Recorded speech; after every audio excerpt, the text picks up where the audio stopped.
Здравствуйте. Почему туркменский народ должен бороться за свою свободу и независимость от диктаторов? Как туркменский народ должен бороться за свою независимость и свободу? Давайте рассмотрим эти вопросы. Сначала предисловие. В Туркменистане уже более 30 лет существует авторитарный режим. Диктаторы уходят со своего поста или ногами вперед, или передают свой пост по наследству своим детям. Все диктаторы Туркменистана наплевали на Конституцию, на законы, на международные соглашения, на свободные выборы, на конституционные права своих граждан. Они окружили себя такими же, как сами, коррупционерами и подхалимами. Это колоссальная постсоветская авторитарная система удержания власти, идущая в сторону феодализма. У диктаторов Туркменистана нет никакой народной поддержки. Они используют и манипулируют людей. Диктаторы не имеют ни идей объединения, ни способности грамотного управления страной, ни способности грамотного управления властью. Что всегда характерно для туркменских диктаторов, это то, что они все как один придумывают себе разного рода клички. Типа для того, чтобы получить народную любовь. Ничего не стесняясь, называют себя Туркменбаши, Аркада, Аркадарлы-Сердар, Сердар. Все эти клички из политтехнологий 80-х брежневских годов. Эти политтехнологии настолько стары и несовременны, что не имеют никакого отношения ни к сегодняшней конституции Туркменистана, ни к любви народа, ни к желанию народа любить диктатора. Самое смешное, эти диктаторы-клоуны прекрасно знают, что их никто не выбирал, что они захватили власть незаконно, что народ устал от них и не знает, как от них избавиться, что основная масса людей их ненавидит и хочет своими руками их уничтожить. Но сегодняшний режим все это пытается глупым образом скрыть. В Туркменистане политическая ситуация сложилась как в анекдоте. Вы, наверное, знаете этот анекдот, когда один начальник говорит своим подчиненным: давайте я буду делать, как будто вам плачу, а вы будете делать, как будто вы работаете. В Туркменистане диктаторы, полностью игнорировав Конституцию, международные законы и нормы, права человека, начали официально передавать власть по наследству. Туркменистан – это самая закрытая страна после Северной Кореи. Это страна, в которой нормальному человеку невозможно жить. Большинство людей мечтают уехать из этой страны. Эта страна является четвертой в мире по богатству природного газа. Это страна, в которой 45% жителей для того, чтобы прокормить свои семьи, вынуждены покинуть свою страну и работать трудовыми мигрантами за рубежом на низкооплачиваемой работе. Несмотря на конституционное положение относительно формальных ролей исполнительной, законодательной и судебной власти, в Туркменистане только исполнительная власть обладает какой-либо реальной силой. Хотя в Туркменистане и имеются большие электоральные возможности, к сожалению, выборы и референдумы в независимом Туркменистане, как на местном, так и на национальном уровнях, сохранили многие черты своих предшественников советской эпохи, такие как поголовная фальсификация и почти так называемая единодушная поддержка власти, то есть победителя. Почему мы должны бороться за свою свободу? Почему туркменский народ должен бороться за свою независимость от диктаторов Гурбангулы и Сердара Бердымухамедова?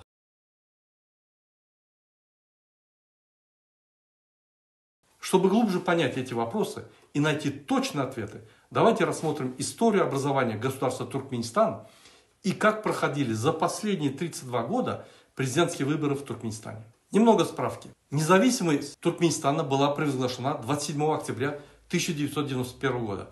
Туркменистан является членом ООН со 2 марта 1992 года и нейтральным государством. Туркменистан – светское государство, президентская республика.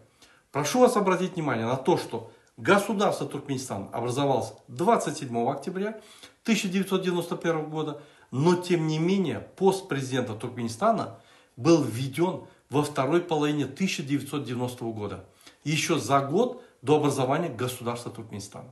За год до обретения независимости Туркменистаном, за 2 года официального принятия новой Конституции независимой республики Туркменистан. То есть в Конституции нет должности президента, не расписаны его полномочия, нет закона о выборах президента, но тем не менее тогдашний первый секретарь ЦК Компартии Туркменской ССР Фактически глава республики. Моя фамилия Ниязов, Сапармурат Атаевич, первый секретарь Центрального комитета Компартии Туркменистана. С 21 декабря 1985 года коррупционер, карьерист, партократ Сапармурат Ниязов, несмотря на все это, грубо нарушая Конституцию и закон Туркменистана, 27 октября 1990 года проводит первые безальтернативные выборы президента Туркменистана. Коррупционер и политический мошенник Ниязов, уже 7 лет возглавляя республику, испугавший конкуренции, не допуская на выборы никаких конкурентов, боясь потерять свою власть, испугавшись здоровой конкуренции проводить с другими кандидатами открытые и честные выборы, в очень короткие сроки, пока никто так и не понял, что происходит в стране, быстро, незаконно, как мошенник, гроссмейстер, провел безальтернативные выборы с участием одного единственного кандидата, естественно, только самого себя. И вы не поверите, он уверенно победил на безальтернативных выборах, набрав больше 90%. Создается закономерный вопрос, кого он победил на выборах? Да никого, потому что больше кандидатов не было. И наш туркменский народ, так сильно доверяющий уже в течение 70 лет пролетарскому руководству, был очень жестоко обманут гроссмейстером политического мошенничества Сапармурадом Ниязовым по кличке Туркменбаши Великий. Даже не вдаваясь в подробности в объем масштабной фальсификации проходивших выборов, состоявшиеся выборы были незаконными. Выборов вообще не было. Не было хотя бы еще одного кандидата, из которого надо было бы выбирать. Вот так политический мошенник, вор, партийный советский карьерист Ниязов объявил себя первым народно избранным президентом Туркменистана. Так в 1990 году, пока еще не образовалось само государство Туркменистан, избрав самого себя, Ниязов уже захватил и приватизировал как настоящую, так и будущую власть в Туркменистане. Все. Здесь очень сложно привести какую-то аналогию.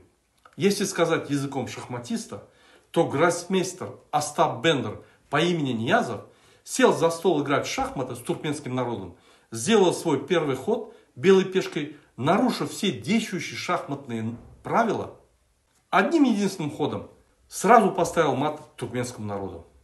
Народ Туркменистана даже не понял, что произошло. Вы скажете, так не бывает? Поверьте, в Туркменистане так уже происходит более 30 лет. Самое смешное в этой истории, обман был настолько очевиден, и все было видно невооруженным глазом, что это не по закону, но народ не хотел это слушать и понимать. Оболваненный народ рукоплескал и поздравлял партократа, политического мошенника, гроссмейстера Ниязова. У народа в это время были другие проблемы. Как найти работу, как ее не потерять, как заработать больше, как прокормить свою семью. Если вы помните эти лихие 90-е годы, развал Союза, все экономические и партнерские связи в СССР были разрушены. Действующая власть была неэффективная, продукты в дефиците и раздавались только по карточкам. Для кого-то открывались новые возможности, а для кого-то они закрывались. Но все же у коррупционера, коммуниста Ниязова был великолепный шанс, как у Ататюрка, той властью, которой он обладал, провести честные и открытые выборы, наладить страну и двигаться вперед, правильно выстроить с ведущими странами международные отношения. Но обратите внимание, как поступил коррупционер, партократ и взяточник Ниязов. Коррупционер Ниязов в первую очередь провел незаконные безальтернативные выборы и мастерски украл всю исполнительную, а затем и остальные ветви власти. На этих незаконных, безальтернативных выборах президента он с помощью фальсификации одержал победу, набрав 98,3% голосов избирателей. Набрал так называемую рекордную поддержку избирателей. То, что Ниязов незаконно провел выборы президента несуществующего государства, украл с помощью фальсификации голоса избирателей и объявил себя президентом несуществующего государства, не то, что заинтересовало средства массовой информации бывших стран СНГ и свободного мира, а наоборот, все они печатали поздравления в его адрес от имени руководителей разных государств. Не проспали такой набирающий обороты тренд и подхалимы Туркменистана. Дворцовые подхалимы, такие как Онжик Мусаев, Реджеп Сапаров, Джемал Сапарова и другие карьеристы, сразу же подхватили победу и попытались захлопать рукоплесканием победу великого политического мошенника, гроссмейстера махинации Ниязова. Да-да, я не оговорился, когда сказал великий. Он в дальнейшем себя назовет и великим Туркменбаши. Рукоплескания дворцовых подхалимов были слышны даже в Москве. Но Москва уже была не та. И в то время ждать от нее каких-то комментариев было невозможно. У нее у самой были большие проблемы внутри государства. Уважаемые друзья, это не последнее грубое нарушение Ниязовым международных законов и Конституции Туркменистана. Это только начало. Далее, после обретения независимости Туркменистаном в результате распада СССР, этот карьерист-коррупционер, архитектор туркменской диктатуры Сапармурат Ниязов предложил Верховному Совету Туркменистана провести новые всенародные выборы президента для приведения своих полномочий в соответствии с новой конституцией независимого Туркменистана. То есть в 1992 году, после образования государства Туркменистан, прекрасно понимая, что при проведении выборов президента Туркменистана были грубо нарушены все как внутренние законы, так и международные законы, коррупционер и политический мошенник, гроссмейстер несуществующих шахматных комбинаций Ниязов 21 июня 1992 года проводит новые, уже вторые безальтернативные выборы президента Туркменистана. Я хочу обратить внимание туркменского народа и всех, кто смотрит сейчас это видео. Вот этот безальтернативщик по имени Сапармурат Ниязов и есть создатель и архитектор авторитарного режима в Туркменистане, с которым мы боремся и по сей день. Опять и как первый раз, уже во второй раз, безальтернативные выборы с одним единственным кандидатом проводились с грубым нарушением подписанных Туркменистаном всех международных норм, соглашений и действующей на тот момент Конституции Туркменистана. Международные наблюдатели отказались приезжать на эти выборы. И, естественно, объявили о том, что не признают эти выборы. Но кого это в то время интересовало? По официальным данным, явка избирателей на эти выборы составила рекордные 99,8%.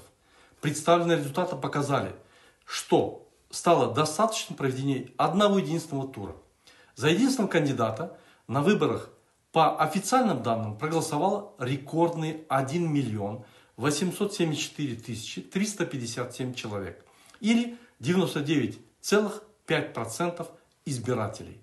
В бюллетенях выборов также была графа «Против всех», под которым поставили галочку 9236 избирателей, или же 0,5% от общего числа избирателей. Недействительным был признан 231 бюллетень из 1 миллиона 874 тысячи 357 бюллетеней. И таким образом Сапармурат Ниязов, находящийся у власти в республике уже 7 лет, с 1985 года, уже во второй раз стал президентом Туркменистана уже независимой страны. Особенность этих выборов от предыдущих первых была такая. Кандидатом на вторые безальтернативные выборы президента Туркменистана являлся все тот же человек. Тогдашний первый секретарь ЦК Компартии Туркменской ССР с 21 декабря 1985 года, фактически глава республики Сапармурат Ниязов. Он уже в этот раз выдвигался от Демократической партии Туркменистана, преемницы Коммунистической партии Туркменской ССР в составе КПСС. К моменту этих выборов Сапармурат Ниязов фактически правил республикой уже на протяжении 7 лет. На эти выборы, как и на первые выборы президента, не были допущены другие кандидаты, среди которых были как коммунистические, так и некоммунистические кандидаты, так и вполне демократические и оппозиционно настроенные к Сапармурату Ниязову личности, вышедшие на политическую арену в результате эпохи перестройки. В частности, активисты национально-демократического движения Азбирлик.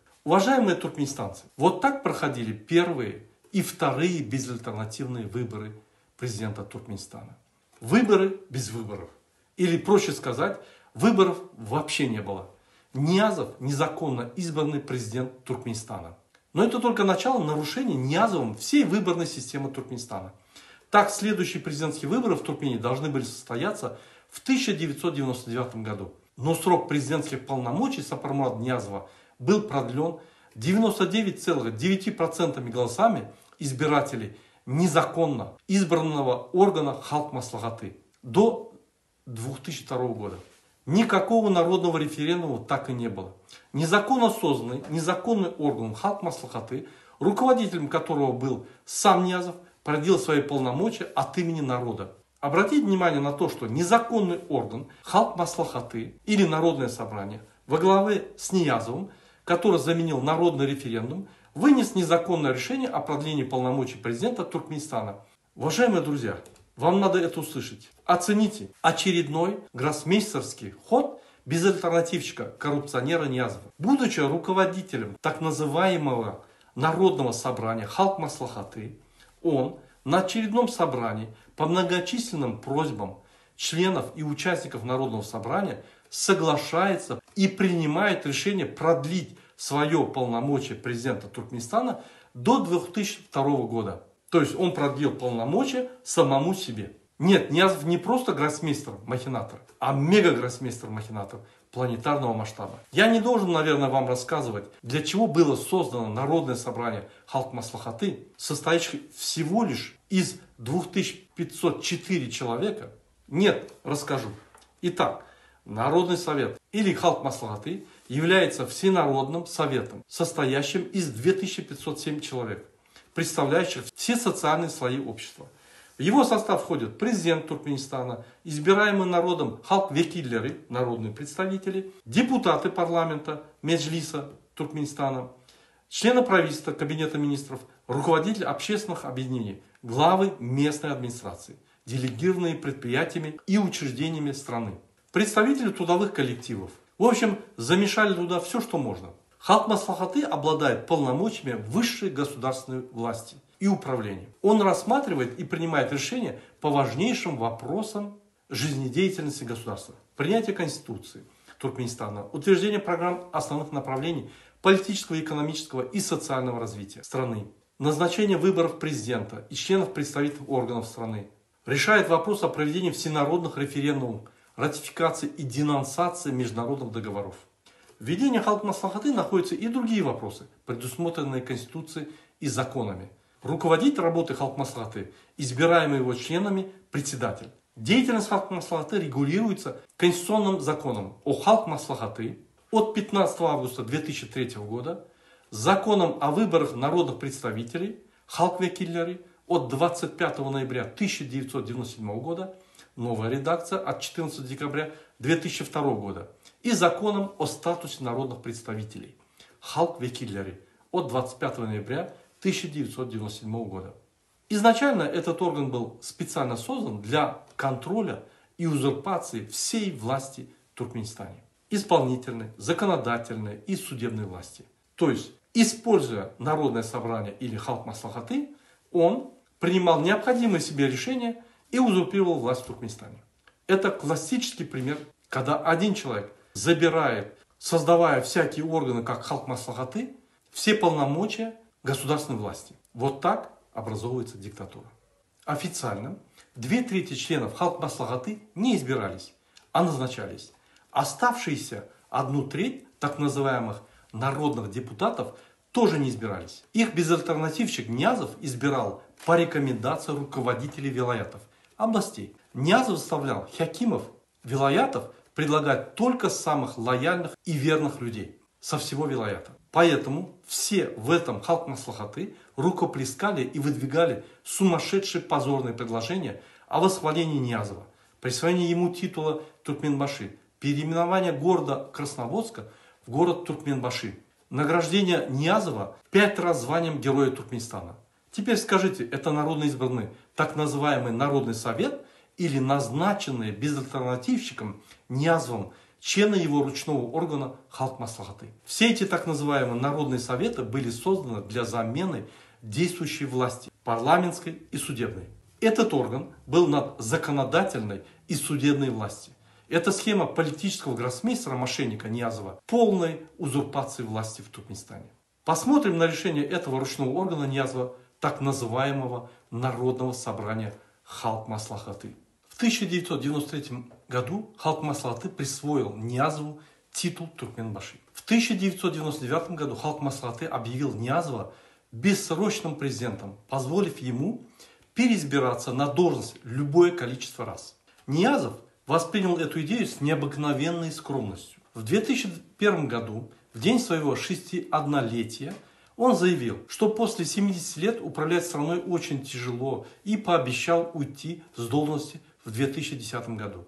Однако Халк Маслахаты воспринял это заявление как дань восточным традициям, которые предписывают гостю отказываться от угощения, а хозяину в ответ только активнее стараться накормить. Президентские выборы 2002 года также не состоялись, так как Сапармурат Ниязов, великий Туркменбаши, 28 декабря 1999 года был официально объявлен Меджлисом Туркменистана пожизненным президентом Туркменистана. И, соответственно, очередные президентские выборы были отменены. В 2002 году Народный совет, так называемый Халк Маслахаты, объявил Ниязова уже пожизненным президентом, то есть позволил ему оставаться на посту до конца своих дней без всяких переизбираний. Также Народный совет переименовал месяцы, года и дни недели. Причем январь получил название Туркменбаши, а апрель был назван в честь его матери Гурбан-Султан. В тот же год было объявлено, что жизнь человека в Туркменистане отныне делится на 12-летние циклы. И в возрасте 61-73 года у человека наступает время вдохновения. В 2004 году Ниязов обратился к членам Халк Маслахаты с прочувственным заявлением: «Мой дорогой народ, вы долго просили моего согласия наградить меня. Могу я просить вас об одолжении? Можно? Я очень признателен вам за предложение меня наградить, но говорю, что один человек, одна личность не может сделать все. Если вы не возражаете, давайте проведем выборы президента в 2008 году или в 2009 году, когда мне будет уже 70 лет. Пожалуйста, позвольте мне уйти, потому что нет ничего вечного». Это заявление Ниязова вызвало у собравшихся членов Народного совета Халк Маслахаты бурю эмоций. «Вы, посланные нам Всевышним, должны пожизненно возглавлять нас», воскликнул председатель концерна «Туркменнефть» Сапармамед Велиев. «Мы не хотим слышать ни единого слова о выборах. Вы наш великий лидер, любимый отец и пожизненный президент. Мы вас выбрали и больше никого выбирать не хотим», вторил ему председатель колхоза Мурат Перды Сопыев. А первый секретарь политсовета Демократической партии, бывшей коммунистической партии Туркменистана, Онджик Мусаев, расплакался и заявил: «Наш вечно великий вождь, это вы привели народ Туркменистана к благополучию. Вы сделали туркмен похожими на туркмен». Какой позор!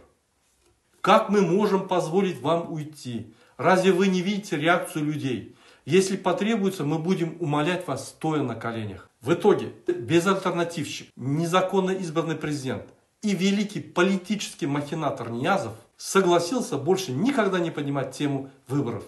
Но в качестве компромисса уговорил членов Халк Маслахаты не присуждать ему в 6-й раз звание Героя Туркменистана. Члены Халк Маслахаты на этом не успокоились, что после закрытия собрания делегаты съезда долго толпились вокруг 5-кратного героя, целовали ему руки, клялись в верности и вручали букеты цветов. Хоть и президентство Ниязова действительно стало пожизненным, но завершилось раньше, чем он на это рассчитывал. По официальной информации, Ниязов скончался в ночь на 21 декабря 2006 года в возрасте 66 лет. Уважаемые друзья, следующие президентские выборы состоялись в феврале 2007 года, только после смерти Сапармурада Ниязова, вечно великого Сапармурада Туркменбаши, пожизненного президента независимого и нейтрального Туркменистана, установившего в стране личную диктатуру и масштабный культ личности. А это уже другая история с одинаковыми результатами, с фальсифицированными, несправедливыми, непрозрачными выборами. Рассмотрим все это в следующем выпуске. Что бы я хотел сказать, уважаемые